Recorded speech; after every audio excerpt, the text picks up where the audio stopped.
Hello good morning students.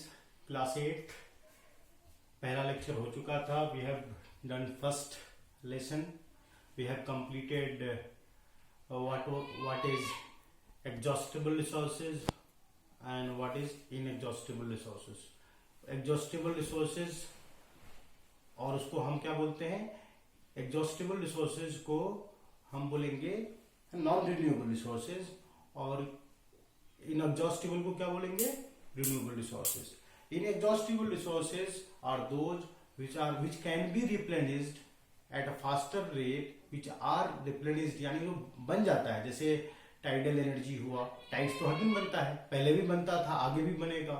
Solar energy है ना, सन से जो हमें एनर्जी मिलती है उसको फिर हम क्या करते हैं? सोलर पैनल्स को लगा करके हम क्या करते हैं? उसको हम अपने बैटरीज को चार्ज करते हैं। उसी तरह से क्या होता है, रेलवे ने स्कीम निकाला है कि रेलवे जो है सोलर पैनल्स लगाए हैं सारे रेलवे स्टेशन में। उससे क्या होगा कि इलेक्ट्रिसिटी का यूज नहीं होगा। जो इलेक्ट्रिसिटी हमारे घर तक आती है वो किसके थ्रू से आती है? वो कोल का इस्तेमाल करके आती है। और कोल जो होता है बहुत पोल्यूटिंग एजेंट है, उससे क्या होता है? पोल्यूशन होता है। इसी वजह से रेलवेज ने सोचा कि भाई एक रेलवे स्टेशन में, बड़ा सा railway station like new Delhi railway station, Anand Vihar railway station, Mumbai central railway station, Patna junction, तो ये सारे रेलवे स्टेशन में काफी इलेक्ट्रिसिटी की कंजम्पशन है। और वो इलेक्ट्रिसिटी कहां से आती है? वो आती है ना बड़े बड़े थर्मल पावर प्लांट से आती है। और थर्मल पावर प्लांट किस चीज से रन होता है? दैट आर रन बाय कोल, है ना। जो प्राइम सोर्स ऑफ, है ना, जो इस्तेमाल करता है प्राइम इंग्रेडिएंट, वो है कोल। और कोल क्या होता है? उससे कार्बन डाइऑक्साइड का जो है रिलीज ज्यादा होता है, कार्बन मोनोऑक्साइड का रिलीज होता है, जो हमारे एनवायरनमेंट को क्या करता है? पॉल्यूट करता है।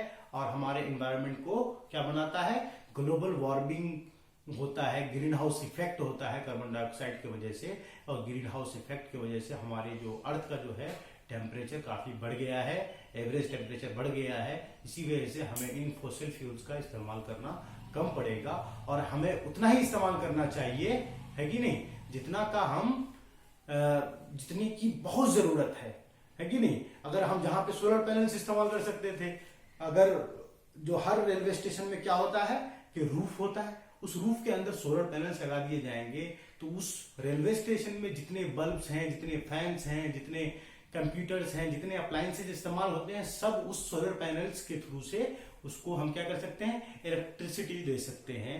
तो यानी ये बहुत अच्छा इनिशिएटिव है हमारे गवर्नमेंट का और हमें इस चीज को अप्रिशिएट करना चाहिए। और ठीक उसी तरीके से क्या है, ये जो फॉसिल फ्यूल्स की बात करते हैं हम लोग, फॉसिल फ्यूल्स है ना, fossil fuel consist of coal, petroleum, natural gases. Natural gases में आ गया क्या? सीएनजी का इस्तेमाल, कोई दिल्ली गए होंगे आप में से तो वो देखे होंगे कि वहां पे बसेस जो है सीएनजी से चलती है। यानी सीएनजी का एब्रिविएशन क्या होता है? Compressed natural gas. और हम लोग जो डोमेस्टिक इस्तेमाल करते हैं यानी अपने किचन में जो इस्तेमाल करते हैं वो क्या है? एलपीजी है, that is also natural gas. उसको क्या बोलते हैं? है ना, लिक्विफाइड पेट्रोलियम गैस यानी एलपीजी। और पेट्रोलियम यानी जैसे पेट्रोल, डीजल, केरोसिन, सब क्या है? पेट्रोलियम का पार्ट है। और पेट्रोलियम प्रोडक्ट्स में क्या आता है? जेल जो हम लोग वैसलीन वगैरह यूज करते हैं वो भी क्या है? वो भी एक पेट्रोलियम पदार्थ ही है, दैट इज पेट्रोलियम आर्टिकल। और यहाँ पे fossil fuel consist of coal, petroleum and natural gas, याद रखना है। और ये फॉसिल फ्यूल बनता कैसे, इसके बारे में भी आगे पढ़ेंगे। और advantages of fossil fuels, advantages है ना। फॉसिल फ्यूल्स अगर नहीं होता, कोल्स का इस्तेमाल नहीं कर रहे होते तो भारत में इंडस्ट्रियल रेवोल्यूशन नहीं होता, है ना। हम आप लोग क्लास 9 में जाके पढ़ेंगे कि इंडस्ट्रियल रेवोल्यूशन आया, उसकी वजह से, है ना, यहाँ पे दुनिया में मशीन्स बनने लगे, बड़े बड़े मशीन्स बनने लगे। और उसका क्या हुआ? उन मशीन्स का इस्तेमाल हुआ और, है ना, और अच्छे अच्छे इन्वेंशंस हुए और हम लोग इतना व्हीकल्स बन गए, एरोप्लेन बन गया, है ना। यानी यूरोप से जो, है ना, यूरोप से जो इंडस्ट्रियल रेवोल्यूशन स्टार्ट हुआ, कपड़े बनने लगे, है कि तरह तरह का मशीनों का इस्तेमाल करके हम लोग क्या करने लगे? अपनी जिंदगी को एक अच्छे रूप से चलाने के लिए इंडस्ट्रियल रेवोल्यूशन हुआ था यूरोप में। और उसका फायदा आज हम लोगों को भी मिल रहा है और यहाँ पे भी इंडस्ट्रीज सेटअप है और हमको जितना कुछ भी मिल रहा है सब इंडस्ट्रीज के जरिए मिल रहा है। और इन्हीं इंडस्ट्रीज में क्या इस्तेमाल होता है? कोल का इस्तेमाल होता है, पेट्रोलियम का इस्तेमाल होता है, नेचुरल गैसेस का इस्तेमाल होता है। यानी क्या है, ये जो है फॉसिल फ्यूल्स का एडवांटेज क्या है? इसका एडवांटेज ये है कि हम इससे क्या कर सकते हैं, अपने फैक्ट्रीज को, अपने इंडस्ट्रीज को रन करा सकते हैं, और ये इजीली अवेलेबल है। ये क्या है, ये अवेलेबल कहां पे है, ये अंडर द ग्राउंड जो है, इसको क्या किया जाता है, एक्सट्रैक्ट किया जाता है। पहले उसकी क्या होती है ना, सर्वे होता है, सर्वे होने के बाद पता लगाते हैं कि यहाँ पे प्रेजेंट है कि नहीं है, उसके बाद तब जाकर के हमको फॉसिल फ्यूल मिलता है, यानी इजीली अवेलेबल है। और सबसे ज्यादा जो खनिज पदार्थ जो है फॉसिल फ्यूल्स कहाँ मिलता है आपको, सबसे ज्यादा है ना झाड़िया वगैरह में मिलता है, झारखंड के रीजन में मिलता है, छत्तीसगढ़ में मिलता है, आसम में मिलता है पेट्रोलियम, लेकिन बॉम्बे हाई में मिलता है।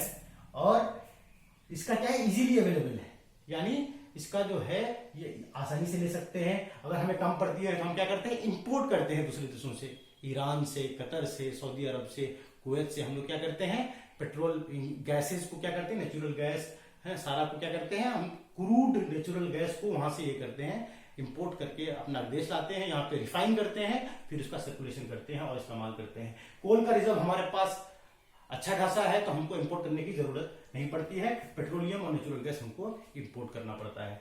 और जनरेट्स, फॉसिल फ्यूल्स का एडवांटेज क्या है, generates heat that is easily converted to electricity, यानी ये क्या करता है, फॉसिल फ्यूल्स लाइक कोल को हम क्या करते हैं, जलाते हैं, है ना, कोल को हम जलाते हैं, उसको कंबस्ट करते हैं, कंबस्शन करते हैं उसका, तो क्या होता है, उससे हमको हीट मिलता है। क्या मिलता है, उसको हीट मिलता है, और उसी हीट का यूज करके हम इलेक्ट्रिसिटी प्रोड्यूस कराने में, है ना, इलेक्ट्रिसिटी का प्रोडक्शन करने में हमको मदद मिलती है। अब कोई बोलेगा कि भाई how fossil fuels are formed, है ना, फॉसिल फ्यूल्स का फॉर्मेशन कैसे होता है ना। आपको जो मैंने ये पहले से लिख दिया इस वजह से कि आपको जो कुछ टाइम सेव हो जाएगा, हमको लिखने में टाइम लगेगा, और फिर क्या होगा कि जो वीडियो बनाएंगे वो ज्यादा लेंदी हो जाएगा, और ज्यादा लेंदी हो जाएगा तो फिर अपलोड करने में परेशानी होगी। That is why to save data, to save your time, I am using it this method. How fossil fuels are formed, यानी फॉसिल फ्यूल का फॉर्मेशन कैसे होता है कि नहीं।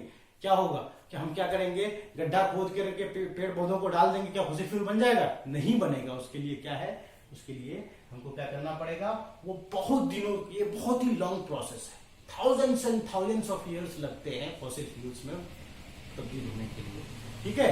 और उसके लिए भी बहुत कंडीशंस हैं, अभी आगे पढ़ेंगे, जब हम कोल के बारे में पढ़ेंगे तब इन चीजों के बारे में पढ़ेंगे कि भाई फॉसिल फ्यूल्स का फॉर्मेशन कैसे होता है। तो fossil fuels like coal, petroleum are formed